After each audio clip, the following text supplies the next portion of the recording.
This is a show where I try to educate real stories.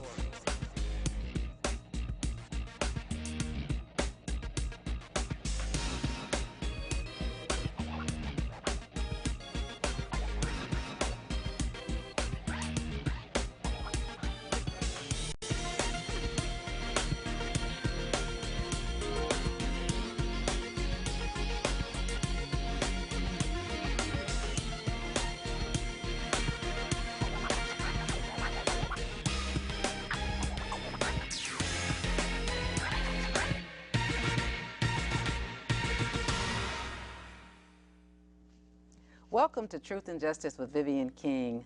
It is my pleasure to bring another exciting show to you tonight. I have an interesting hot topic in the news about the criminal justice system and the appointment of a new judge. But more importantly, I want to answer the question, how are judges selected in Harris County, Texas? I get that question all the time. I am running for judge for the 177th District Court of Harris County. And when I tell people that, they ask me, what district is that? What neighborhood is that? Where is that? And I always have to go through a long speech about Harris County is the whole county from Tomball, Kingwood, Clear Lake. And I just realized that our voters are just not educated about the judiciary. So you know, a part of my interest is to educate the public, to enlighten the public and empower the public, particularly this election cycle, because we really need everybody in Harris County to get out and vote. No matter who you vote for, you need to get out and exercise your precious, valuable right to vote. In the studio with me tonight are two lawyers that are going to talk to you about how judges are selected, and particularly how felony judges are selected, because most of us are affected most by felonies. And a felony is when you go to jail for over a year and up to life in prison or the death penalty. And most people who are aggrieved in Harris County are worried about felony convictions, how they affect them. Can I vote with a felony conviction? We're going to deal with those topics tonight. So I have in the studio Miss Juanita Jackson Barner. She's known in the public as Juanita Barner, but she's changed her name, so it's now Juanita Jackson. And if I mess up and call her Juanita Barner, please forgive me.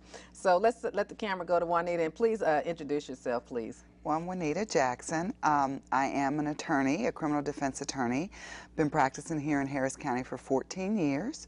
I had a private practice for about 13 years. Before that, I was Assistant Attorney General, and I'm now with the Harris County Public Defender's Office. Our new office has been open. The Felony Trial Division has been open for right at a year this month. All right, and thank you. Also, I have in the studio Alvin Nunnery, and I'd like him to introduce himself to you. And Alvin, just tell us a little bit about yourself, please. Yes, my name is Alvin Nunnery.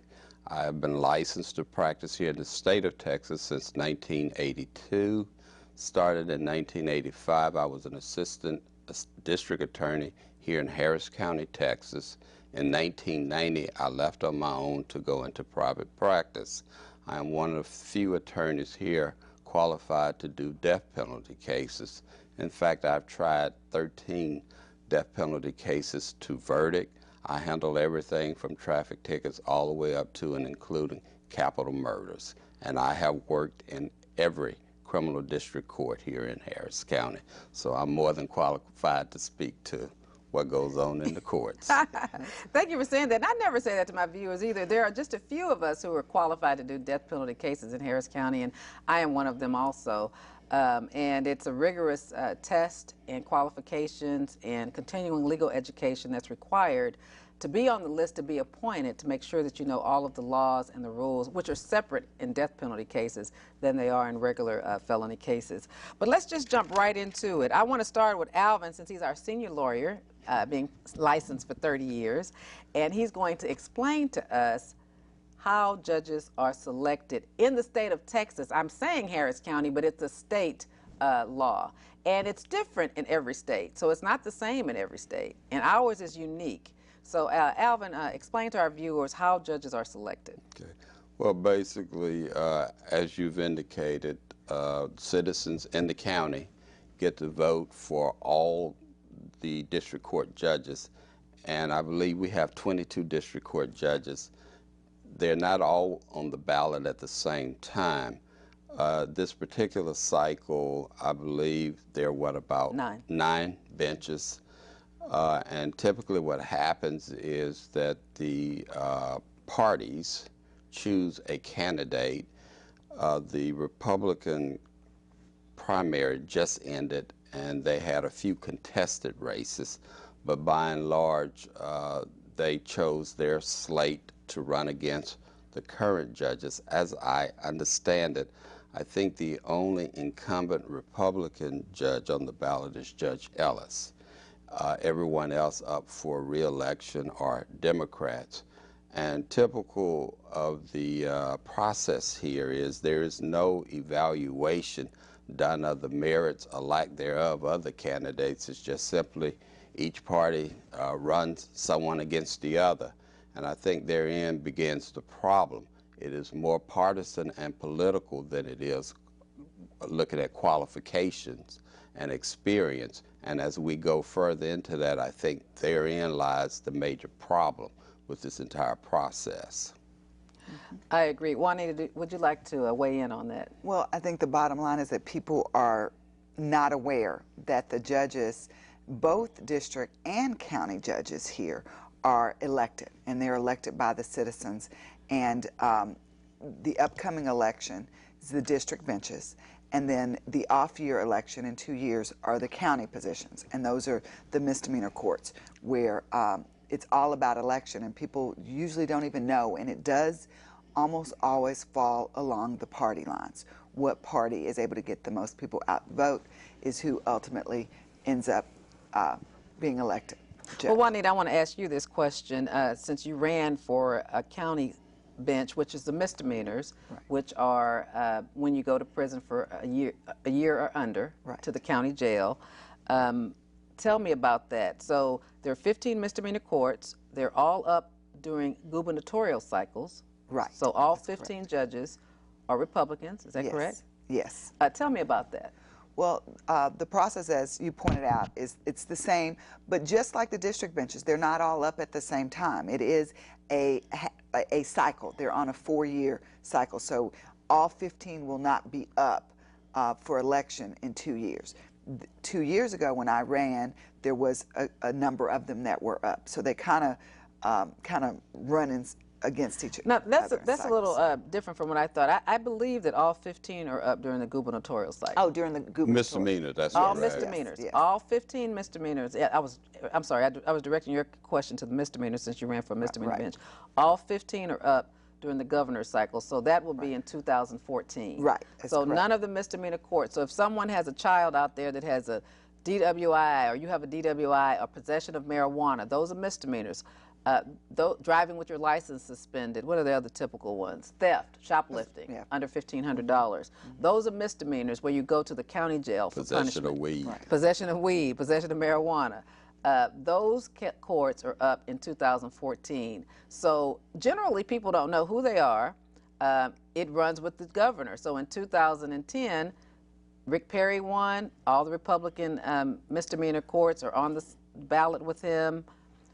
Generally, in people's neighborhoods, you don't see signs from the judges. Like in Third Ward, where I live, I didn't see any signs from any judges.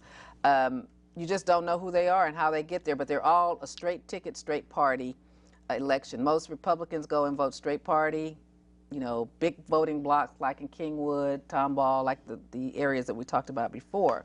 And the ballots are really long. So, I mean, it might be 71 people on a ballot. So when you get in the voting booth and you turn the little dial, it's difficult to turn it and know who all those judges are. I'm a lawyer.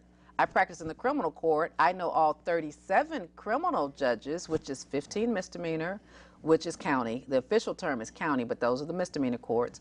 And it's 22 felony, which are the district courts, so that's 37. I know them, but if I went across the street to the civil courts, it might be 22 of them, but I don't know who they are. Right. I have to ask a friend of mine who does civil, tell me who the judges are that you think are fair.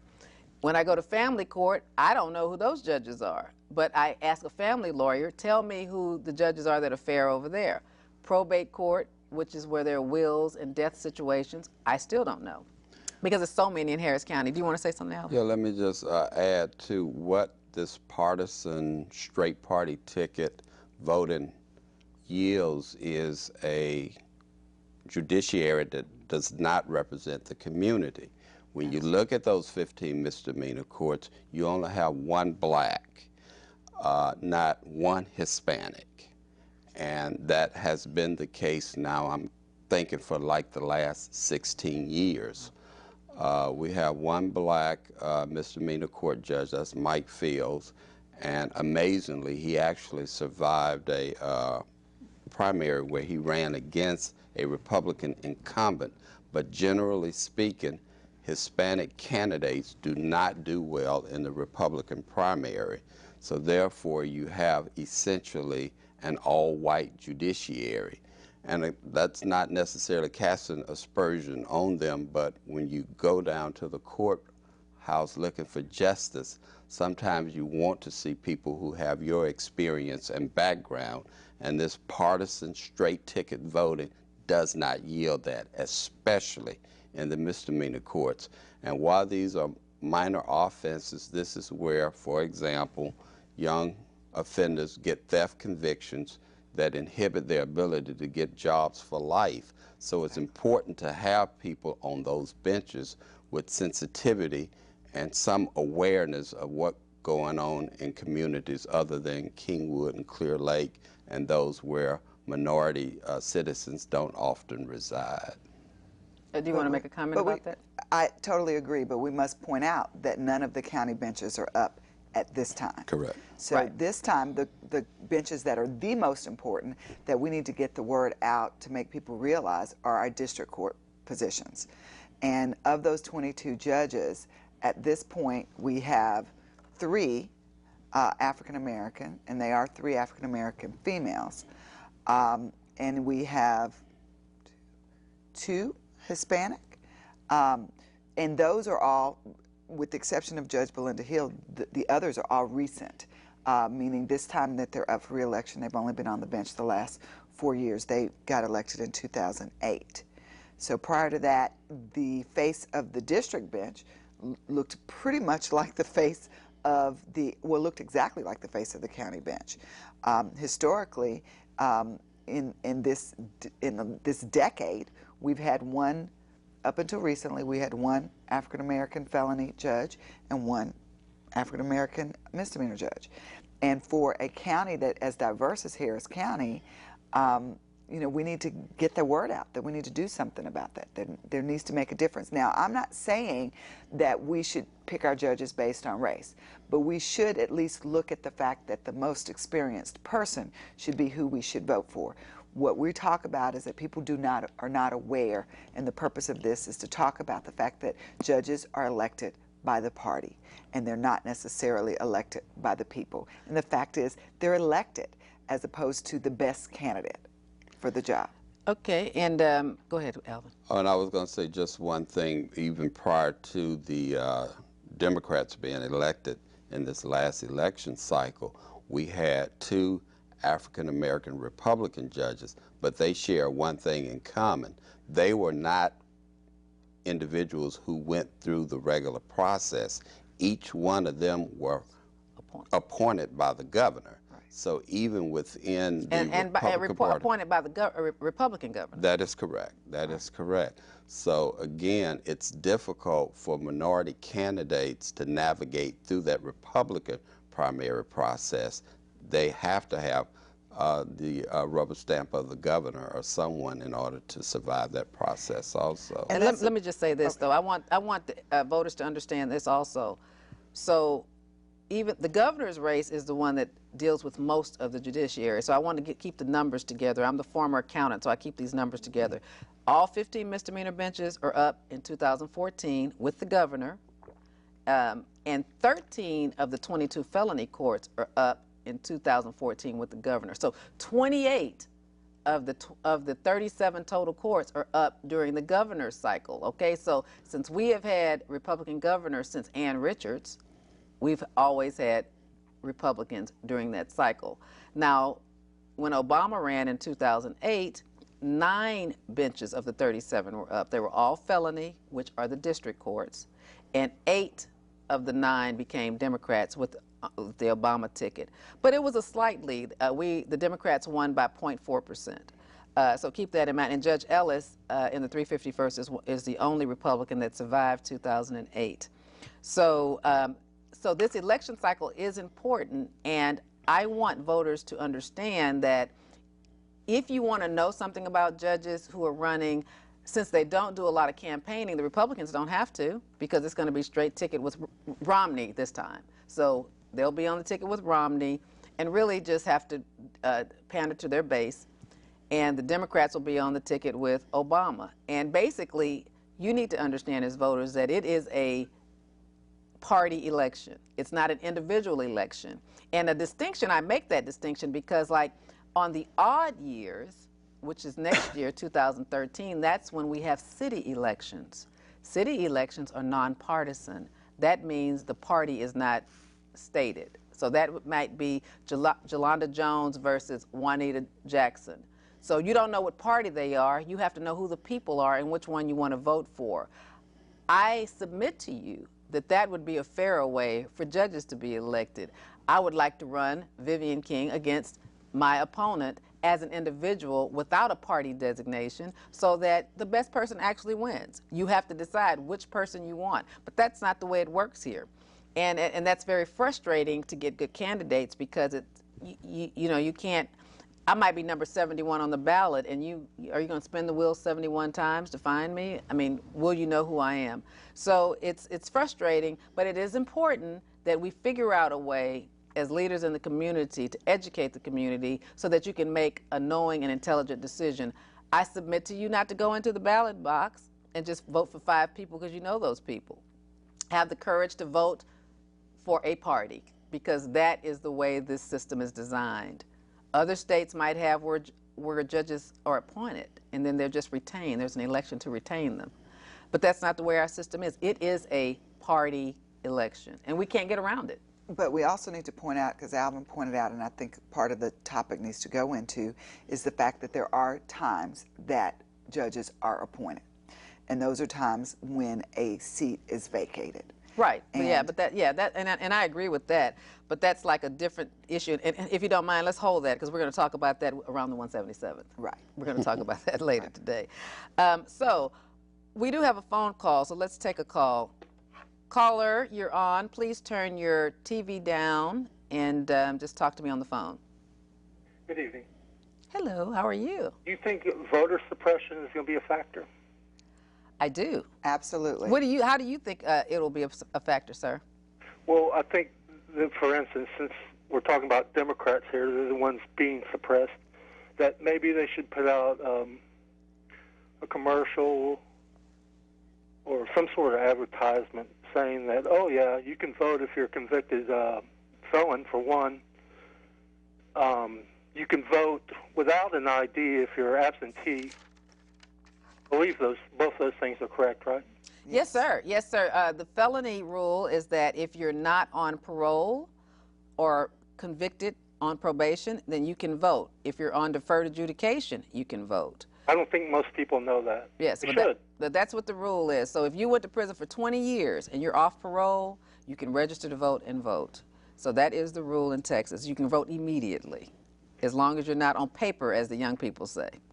And you can vote absentee without an ID? That's my understanding. My understanding is our voter laws are that all you need to do to vote is either have your voter registration in your hand without an identification, or if you don't have your voter registration card in your hand, then you have to show a proper government-issued ID so that they can find your name on the roll, and your name on the roll matches the ID because you don't have your card. But maybe, I'm sorry. I'm sorry, no, you go ahead, I'm sorry. And perhaps something else they should say, the Democratic Party, to enlighten people in some sort of advertising campaign, is that to get an ID with DPS, you'll need an ID of some sort.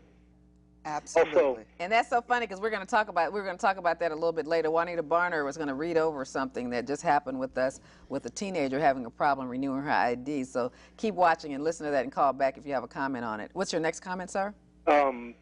if you don't have the internet and you want to scope out the DPS website to obtain an ID, that if you go to the library, you'll need an ID also.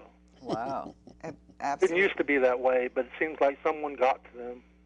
I know it. It's For the crazy. election. It's crazy. All right, sir. Make sure you vote and call me back if you have another comment. Okay. Thank you. Thank you, sir. Okay. What were you gonna say, Alvin? No, I just said, isn't it ironic that in 2012 we're talking about a society that now attempts to limit the right to vote, and when you look at the history and you realize what was sacrificed in order to obtain the right, and now they're attempting to pull back on it, and it is especially invidious, in my opinion, because the legislature is attempting to address a problem that doesn't exist. Very good. Very well said. I does think not it needs exist. to be restated. You said it, Vivian, but I think people don't get it. Voter suppression is going to be an issue because we've heard a lot of the hype about having to have an ID to vote. But the fact is, our law says you only have to have an ID if you do not have your voter registration card in your hand. You pointed that out. That was part of the issue at the last campaign, the misnomer and whether that was happening or not. There were certain precincts and areas where the poll workers were saying you had to have both. And let's clarify that. They weren't legit. They were the King Street Patriots. They weren't really poll workers. They were poll watchers coming to suppress the vote in the minority community. Right. They So were the King Street Patriots. the point of this who is the is Tea Party in Harris County. To get clear and clarify that here, your voter registration card in your hand is all you need to vote. And let me add something else. If you don't have the one that they mailed to you, the valid one now is yellow. The voter registration card is yellow. But you can download a copy off of Harris Votes, www.harrisvotes.com, or just Google Harris County voter registration. And the site will come up, and if you're registered, you can vote. And even if that voter registration card on the computer, you can print it, it says suspense on it, you can still use it. You can use it to early vote, or you can use it to go back to the original precinct. Usually if it says suspense on it, that means that you moved and they mailed it out to you, and it came back returned in the mail because you moved, and they put that little code suspense on it that we have you registered, but we don't have your current address. But if you print it, you can still use it. You just have to go to your old location to vote, which it'll show on the computer, or you go and you early vote. And when you early vote, you can use it anywhere. So keep that in mind. And that's the same issue as the gentleman pointed out for mail-in ballots. Meaning the question is, when you go and you request and you call in and ask for a mail-in ballot for people that are disabled, for college students, etc., all it's required is for you to call in. They mail your ballot to the address that is on the voter registration card. And that in itself would not require an ID, but you do have to then complete the mail-in ballot by a certain time, and you have to put the right postage, which is often was a problem this last time because it was a hold that thought for me, please. Caller, you're on. Please turn your radio down and talk to me on the phone. Yes, how you doing, Miss King? Hey, how are you? You got your #1 fan again. Hey, Tracy, how are you? I'm doing pretty good. I missed you so a couple of weeks. I was in San Antonio a couple of weeks ago. Okay. I didn't get a chance to see. I'm waiting for it to come on YouTube or your. But you know my YouTube channel is Vivian R. King, right? Yes. No spaces, no dots. Look me up. Okay, and I'm just letting you know I enjoy you. Oh, hello, Miss Juanita. Hello. And you and Miss King, y'all looking beautiful today, gracing my television. Thank you. Mr. Nunn, how you doing? He don't like men. He doesn't like men. That's okay, Tracy. That's you don't have to good. talk to him. Okay. Anyway, I'm just calling to say I got my voter registration card, and I've been voting ever since I was 18. And I can't wait till November so I can get you in Hazel in office. I know you love us. Okay, I love you, Tracy. Okay, I Thank love you too. All right, bye-bye. Bye. Well, what I was pointing out was that when you do the mail-in ballots, you want to make sure, and the postage was an issue at the last election. So what was the postage supposed to be? The postage at that time, because the ballot was so thick, was not a regular 44 cents. It was 65 cents. Wow. And it was a problem that a lot of people's ballots came back. I know when we were working the polls and when we were campaigning, when we were going door to door to making sure people knew it. Now, it did say it on the somewhere in fine print that it was not the usual postage, but a lot of people were not even aware of it. They just presumed as government, I'm sending my ballot in, I can just put my one little stamp. So what I would say to my viewers on that is, if you have a mail-in ballot, put 2 stamps on it. Yes. And you know, the best advice we can give, because I'm not sure of the depth and breadth of the new voter registration requirements, but one thing that we always like to encourage voters is, in case there is a problem, utilize the early voting period. Absolutely. So that you can address that then, so that you don't have to wait to the last minute to do it. We anticipate some problems, but one of the things that you absolutely have to do is take advantage of early voting. Now, it's my understanding in some states, and I don't know if Texas is in there, they're actually even trying to cut down the early voting period.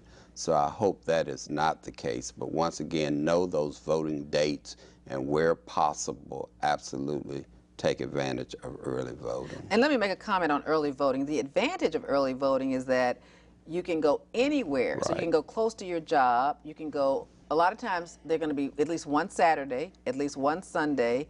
It doesn't matter where you go. And that's the beauty of it. You don't have to be constrained to a neighborhood, because one of the things that has been going on is, for example, I live in 3rd Ward, and forever I voted at Turner Elementary. And then last year, it was already changed and there were no signs. So I would have had to have, and I did because I was running, had the presence of mind to go look on my voter registration card online on the computer, and right before the election, it'll tell you exactly where you go vote, if it's Lockhart Elementary, or if it's St. Mary's, or whatever it is. But a lot of people got discouraged because they didn't know where to go vote. And so those polling locations in your precinct can be changed. But early voting is everywhere. It's everywhere in the county. So you can be shopping at Fiesta on Kirby and Main, and you can run in and vote, because that's a early polling location. And then you won't have to deal with the lines and the rush, and you know your vote will count. So let's do that. And let's also, you have until like October the 6th to update your voter registration. So if you've moved, go online and do a new application. Let me take a call before we talk about a couple other hot topics with voting. We talk about voting, man. Remember we talk about it. Hey, how are you? Make sure you turn your TV down, please, and talk to me on the telephone. Okay. I was just calling. I mean, why do people still believe in voting after they've seen what happened with Bush? Because it's important about what happens with your local judges, because you're frustrated when judges don't do things and you didn't vote for them and you don't know who they are. So if we don't participate in the society, we pay our taxes go for government. Part of government is judiciary. You want the judiciary to be fair. And if you don't participate, you don't have a right to complain. I think you should vote. Can I ask another question? Vote like your life depends on it. Yes. Do you believe the officials are elected or selected? Well, I know they're elected because I know all 37 in the criminal courts. I don't know what you mean by selected. Can you tell me what you mean? Are they picked before they're elected? I can't answer that question. I mean, they're on the, it's one Democrat and it's one Republican on the ballot, so it's going to be one or the other. I know that whoever wins at the top of the ticket, if Romney wins in Harris County, all of the Republicans will win. If Obama wins in Harris County, then all of the Democrats will win. That's the way it's set up. That's all I know. Okay. It was nice talking to you, Ms. King. Thank you. Thank you, and make sure you exercise your right to vote. All right. All right, let's talk about a couple of other things that's hot in the news. I am running as a Democrat in the 177th District Court. That court was occupied by Kevin Fine with the Obama administration. He decided not to seek re-election, and I put my name in the hat to be the Democratic nominee. And so I am running against a Republican who's a prosecutor, or who was a prosecutor. And we got some interesting news this week, and I want to go through the events and just get my viewers' opinion on that, and the lawyers here in the courthouse. So on Monday, I get a call from the DA's office that someone wants a copy of my personnel file through the Open Records Act. And I want to know who would want my personnel file. I left the Harris County District Attorney's office 17 years ago when Johnny Holmes was a district attorney. most people that I talk to don't even remember Johnny Holmes unless they're older than I am, and I'm 53. So I thought that was interesting, and it was my opponent that wanted it. And then by Tuesday, I got a call when I was in Fort Bend County representing someone that Judge Kevin Fine just got up and quit, stood up, quit, effective immediately. Bailiffs, all kind of people in the court are calling me. Oh my God, something's going on.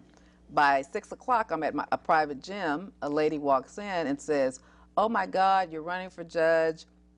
Or she finds out that I'm running for judge, and she says, I heard that your opponent is State Senator Dan Patrick's son. He was a classmate of mine at South Texas, and I'm already getting emails that he's been appointed, and we've only been lawyers 5 years. We're not qualified to be judges yet. And I said, technically, that the requirement is 5 years, so yes, you're qualified. She said, but it just doesn't seem right. And I thought that was quite interesting because the Democratic Party didn't even know that Kevin Fine had quit at that time. So I thought it was very interesting, and I've been around the courthouse for 20 years, and when judges vacate and quit, it usually takes 6 months before their position is filled. The position was filled by the end of last week. My Republican opponent has already been appointed by Dan Patrick. I talked to another politician. He said, well, he does have to get the approval of his senator. When I looked at my opponent's voter registration card, I saw that his father was his senator. I just think that's interesting. It's cronyism and nepotism at its finest, and I would just like to know what you think about that. Well, as for me, I'm appalled. I'm angered. As someone that prior to this incident had the utmost respect for Judge Kevin Fine. He was controversial, but I think, was trying to do the right thing. I know that the Republicans declared war on him 2 years ago when we ran because he opposed the death penalty. He believed in rehabilitation. He gave people opportunities to prove themselves when other people wouldn't. And he took a lot of heat for that. It was very difficult for him. We had personal conversations where he said, you know, he was getting tired of the death threats, and his children were being threatened. Wow. And being a judge for him, trying to do the right thing in a Republican-run judiciary was very difficult for him. But with that being said, he had decided that he wasn't going to seek re-election, and that was understood. He would officially not be on the bench in December. So it's interesting for me, just to cut you off, because I have a phone call too, that he would quit and not get a check September 1st, October 1st, November 1st, and December 1st, when he would just get the money, whether he worked or not. Let me take a call, and then I want you to finish your thought. Hey, turn your music down or TV down and talk to me on the phone, and thank you for calling Truth and Justice with Vivian King. Hi, Vivian. This is Gwen Jackson. Hey, Gwen. How are you? I'm doing great. I wanted to comment on your previous caller. I know you've moved on, but the comment concerned me. He said, why should he vote? And I keep hearing that from several people, and that is just so concerning to me because I don't understand it. It confuses me. And the comment that I have is Rosa Parks said so Martin Luther King could walk. And Martin Luther King walked so President Obama could run. And President Obama ran so we could have a chance. And this is not my comment, but it is my belief. And I think we just need to all understand that and realize this is a gift that we have been given. That's my comment. Let me ask you this, Gwen, that's a beautiful statement and a beautiful comment. Let me ask you this. Now, you have children, grown children, you have grandchildren. And your grandchildren, I mean, people can get in trouble, our kids get in trouble, and they don't know and don't care about the judges. You're in touch with teenagers, you have grandkids. Why don't they care? Because they don't see it, they can't feel it, they can't touch it, and they seem like it's isolated from them, even though they're sometime in the judicial system, they think it doesn't apply to them. And it's so crazy because when you're standing in front of the judge, why wouldn't it apply to you? And why wouldn't you want judges with more of your experience than River Oaks experience or Westview experience? Why wouldn't you, or the Heights experience? Why wouldn't you want someone that had the experience you had? I mean, even if they did, if I'm a judge, I couldn't stop you from committing crimes, and you certainly have to go to prison for your crime, and hopefully the punishment will fit the crime, but the process will be fair. It won't be that, you know, one kid on one side of town gets one thing and one kid on another side of town gets something different for the same crime. That wouldn't happen. And you'd be treated fairly and with respect and with dignity. So I don't understand it, but I appreciate your call, and I appreciate your support. Thank you, and I will just continue to support you. Thank you, sweetheart. Now, what I was pointing out is that Kevin Fine was in a position that would phase out in a short amount of time. And around the courthouse, when he suddenly, it was so sudden that he up and quit. And he does say, I got a job offer that I could not, that was going to phase out. Hard for me to believe if someone is going to offer a job to a district judge that they could not wait a few months till he finished out his term. The other thing that was very controversial is that, you know, because I was such a fan of his, the rumor around the courthouse was that this was a conspiracy. And I'm not a conspiracy theorist. I don't believe in that. And I always want to think the best of people. So I was one of the people that downplayed it. You know, when people would talk about it, and when I say people, it's mostly attorneys and other court staff, because we hear the rumblings in the courthouse, and there were rumblings. He must have been paid. He must have been paid off. He must have this. And we want to believe that that didn't happen. But then 2 days later, when Ryan Patrick is appointed by Governor Rick Perry to become the judge, when this guy has had 5 years experience, and most of his own fellow prosecutors don't believe he has enough experience to be a judge, then you look at, well, what happened? How did this happen? I've been around that courthouse over 10 years, and I've watched other people get appointed, and it takes months for them to appoint someone. The understanding was that if someone was not appointed by September, I think the date was September 3rd, September 4th, the governor could not have appointed anyone. Right. And the seat would have had to remain vacant until the election. Until the election. 6th. Let me take this call, please. Caller, you're on. Hi, this is Diane James. Hey, Diane James. Diane James. Vivian, how are you? Hey. You definitely have my support. Are you my classmate from San Antonio? Yes, I am. You sound so different from when we were 16. Oh, no, it's me. Okay. Good to hear from you. I just wanted to piggyback just a little bit on the why should we vote. I have served as a grand juror. Thank you, Diane, for doing that. So that we would have a voice. And we select judges like you that could be a voice for us. The grand juror experience was something that I'll never forget. At that level, I was subjected to one-sided comments as we all would agree on certain convictions that perhaps others in the judiciary system did not feel should suit the crime. We were no-billed, and it was taken to another grand juror session.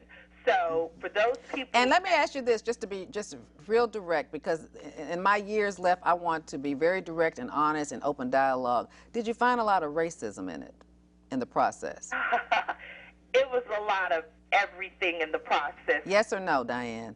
Yes. Okay. And I was one of the youngest jurors, and I was the sergeant of arms, and we had the bailiff called in numerous times throughout the week that I would be there. And I was subjected to 3 sessions a week, a minimum of 42 cases. So a judge like you is needed. I know you. I know your roots. I know you're grounded. And for those people that are listening, we have to have a voice.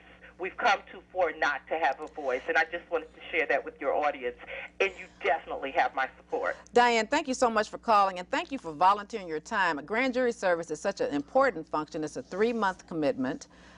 Correct. And to listen to, I mean, y'all might listen to what, about 5,000 cases in 3 months. I mean, it's so many cases because every felony has to be indicted within 90 days. And it's my understanding that each, and I might have this wrong, but I believe that each court, I think Judge Ellis told me, each court gets about 20,000 cases a year. A lot. If 22 courts get 20,000 cases, you see how many cases are being filed? And every one of them has to go before a grand jury to determine, Is it more probable than not that this occurred? Not that it occurred beyond a reasonable doubt, but just is it more probable than not? Is it credible evidence saying that this crime could have occurred? And we need more minorities, blacks, Hispanics, Asians to participate in that process, because you don't want a lot of old retired people to decide, because they're just going to rubber stamp everything. And so what's the process if you're just going to rubber stamp everything? Exactly, and that's why we need a judge like you, because I know for a fact you're not a rubber stamper. You know that you've known me since I was a kid, so you know that I've always stood for what was right. That's correct. Whether it hurt someone or not, I've always done what was right, and not down racial lines. And one of the things that's always interesting from us from San Antonio is 5% black. So our experience was definitely a white and Hispanic experience. So we don't come from a let's do it behind black party lines, because we didn't live in an environment like that, like Houston can do. That's exactly right. So we come from a different perspective. So anyway, thanks for calling, Diane. Thank you. Thanks for finding me. Bye-bye. And please call my office and give me your number. I don't know where you are. Bye. I'll do it. Thanks. Alvin, we haven't heard from you. Let's talk about, what's your comments? I think Juanita really raises the primary points for me. Number one, there's no way Governor Perry could have done a background check. Right. I mean, that's just impossible. And when I think about in one of the debates, he couldn't remember the 3 agencies he wanted to take care of. He wanted to get away with. Right. He could hardly have done the background check. But that also raises a insidious issue of politics. I don't know Mr. Patrick's father other than by reputation. I know he is a very prominent state senator. I also know that he has a lot of influence in Austin. And you know he owns a radio station. And he owns a radio station. So the question becomes, what influence was put on the governor to make this appointment at this point, especially in light of the fact that the election is less than 90 days away. So what was the rush? And finally, though, that points to something else, and the reason why I'm so opposed to the way we currently elect judges in this county. I have been practicing, as I've indicated, since 1985, and I can tell you during my entire tenure down here, there has never been a time when we didn't have, at a minimum, at least one wife and one husband team on this judiciary. And this is the 4th largest county in the country. And that, Alvin, you said that, and I'm so glad you said that, because right now, the judge in the 180th is married to the judge in the 185th, okay? So if you go to Harris County District Courts and you look it up, you'll see the judge in the 180th is Mark Brown, and Susan Brown is in the 185th. There's always somebody married. At one point, we had 2 married couples. Remember, we had Janine Barr and Jim Barr, and then we had Devin Anderson and Mike Anderson, who's now running for DA. And if you would just think that as big as this county is, and as many criminal lawyers as there are, the nepotism and the Stricklands, we had Debbie Mantu Strickland and Don Strickland, you would think that it wouldn't be this little private pocket of people who are running our criminal courts. It doesn't seem fair. And we're not commenting on whether they're good or bad judges. It just doesn't smell right. It doesn't seem right. And when people hear about that, they wonder about that. But that's because we have a state that is, straight ticket politics. And so you don't know who your judges are. You don't know who you're voting for. And if you don't vote at all, and a lot of Democrats will do something that's very frustrating to me. They'll say, well, I only vote for who I know. Well, if you do that, then that lets all the Republicans win, because Republicans vote straight ticket. Let me take another call, please. Caller, you're on. I remember, it's Ryan Patrick. Yes, sir. It was in the paper, I think in the spring. He was, I don't know what they call it, lead man on prosecuting the new doctor shopping law. Yeah, he definitely got to do that. He's doing the pharmaceutical industry, like those farm shops. They're saying a lot of pharmacies are coming up. Pill mills is what they call them. Yes. He's in a special division doing that, yes. Yeah, he was in the division prosecuting not doctors, not pharmacists, but patients. That was, actually, they were pharmacies and pain clinics. Well, yeah, but that's what they've been prosecuting those for a few years, I understand. But what they've turned toward more is prosecuting patients. Okay. Yeah, they do that too. They call them possession of a controlled substance. That's what they're doing. Yes, I have cases like that pending right now. Well, it's, I don't know why they call it doctor shopping law. It's more of a just medical privacy goodbye law. Because if you get, say, Xanax from your psychiatrist and a painkiller from your practitioner, that's not illegal. Then let me just tell you this: it is not. And in the Health and Safety Code is where the crimes are, where the criminal laws are for narcotics. And a defense to possession. If a police officer arrests you and you have a bunch of your prescribed pills in the wrong bottle or a different bottle in your pocket, a defense is having a prescription. There is a defense written in that you should be found not guilty as a matter of law. So do be aware of that.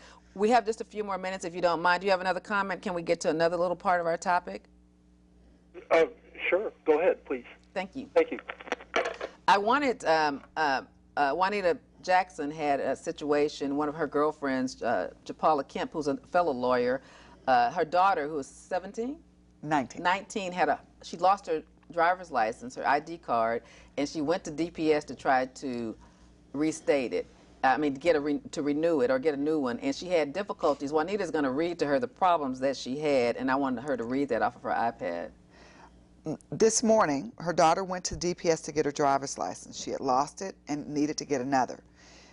She had with her her certified birth certificate, her Social Security card, her high school student ID, a Macy's credit card statement with her name to their address, a Sprint telephone bill with her name to their address, and then a utility bill that was in her mother's name to that address. Despite all of that, DPS still turned her away and told her that she could not get her driver's license. And this is a renewal. This is not an original driver's license, right? Right. It is could not get it unless it was utility bill in her name. Now, how many 19-year-olds have a utility bill in their name? Now, I want to point out, it was a little different, but it still is ultimately the same. Her daughter had gone away to college and had an ID from Michigan, and that was what was lost, so she was coming to get a new Texas renewal. Right. And their position was, we need proof that you no longer reside in Michigan. But how can you do that with a 19-year-old? Right. How many 19-year-olds have utility bills? Considering she had as much stuff that she did have, going to her Houston address. Going to her Houston address. She works here. She's in school here. She has a Sprint bill that goes. A bill here. She had everything. They wanted a utility bill in her name. Now, come to find out, her mother, who the lawyer had to stop what she was doing, go down to DPS, because of course she's livid. She's at the thought that you're really just trying to keep people from getting their ID. Now, with this same thing in mind, I'm aware of another situation where a friend reached out to me because they were confused as to what they could do. Their 86-year-old disabled uncle, who had never had a driver's license, was trying to be proactive and get a state-issued ID so that he could be sure in his small town in Texas that he wasn't going to have any problems voting in November. Well, he appeared at DPS with his bills that came to his house and a certified birth certificate, and they turned him away. And they claimed that he had to have the deed to the property that he lived in his name. So that is all wrong. And one thing I want to tell the voters before we finish, because we have 10 minutes, is that Texas and Governor Perry and the Republican Congress that we have in Texas and Senate tried to create the voter ID law. It did not pass. Texas is one of the states that, because of the Voting Rights Act of 1964, because it was so racist, certain states have to have special approval from the Department of Justice. And Texas is one of them. So when Texas created our voter ID law, it went to the Department of Justice and it was thrown down. This week the state of Texas spent our tax dollars to fight the federal decision and went to federal court here. And this week, I think it was yesterday, the federal judge knocked it down again and affirmed the decision by the Attorney General's office. So we don't have a voter ID law here. It did not pass as you hear it on the news in other states. It's still, you need your voter card only, or you need an ID so that the poll workers can look you up. and find your name there. So be aware of that. Let me take a call, please. Caller, thank you for calling Truth and Justice with Vivian King. Hello? Hello, thanks for calling. Oh, yes, ma'am. I'm sitting here watching the show, and I'm just trying to find out how do I get on board to help her with her campaign. Just call my office. Call my office tomorrow. At the end of the show, the credits will roll with my website, with my phone number, but you can just call my office tomorrow. You can Google my name, Vivian King, and my phone number's there, or just call me. Okay, What's your name? I want to listen for your name. What's your name? Gregory Young. Thank you, Gregory. And I'm a law enforcement officer, too. Gregory Young? Yes, ma'am. Okay, I appreciate you, Gregory. If you have a story for me, you know you can come on. Oh, yes, ma'am. Okay. 713-222-2019. If you have a story for me, call me, okay? Okay. Thanks yes, for watching. Sure will. Thank you for watching.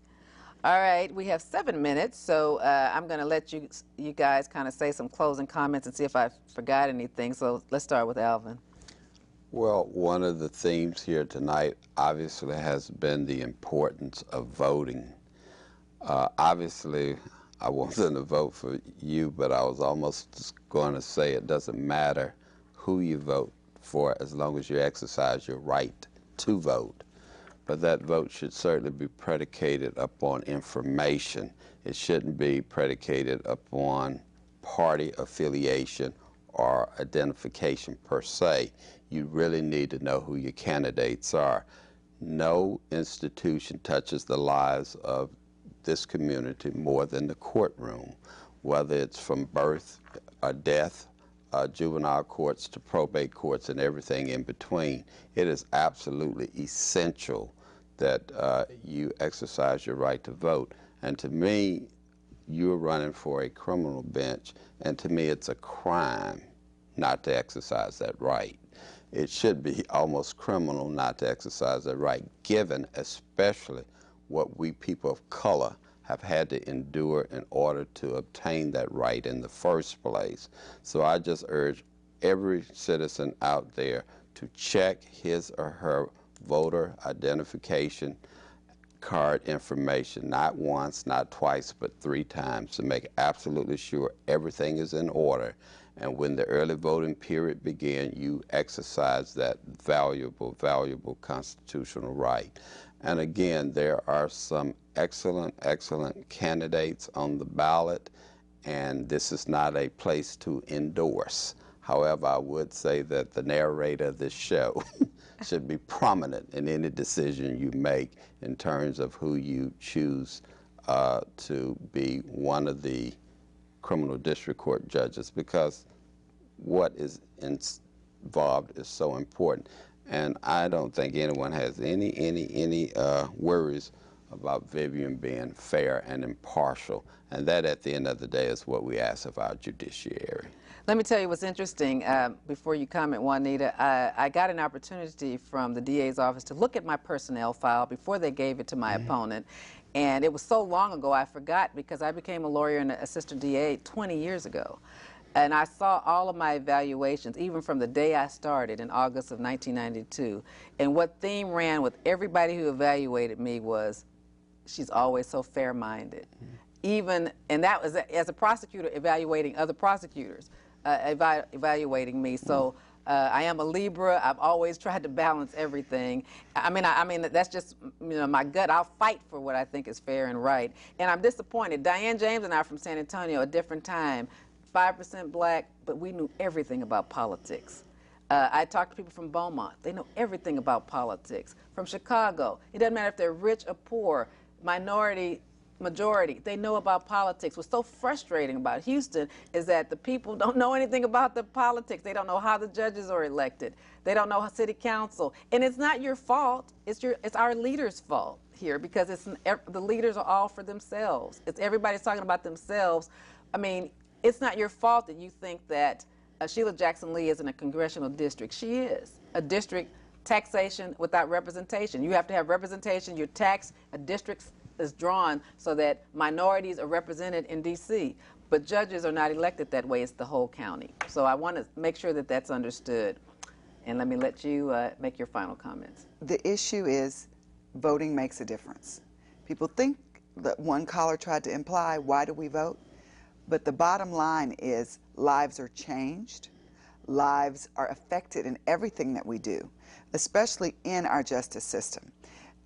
Elections are won and lost often by just a few handful of votes. We've seen that here in Houston in our city elections. Our state reps have small margins.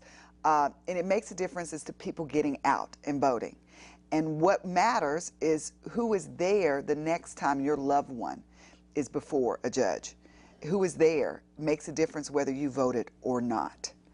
And, you know, we say this all the time about that we remember a time, and I remember I was brought up caring about politics because I was brought up in, you know, born in Alabama. My grandparents were civil rights leaders there.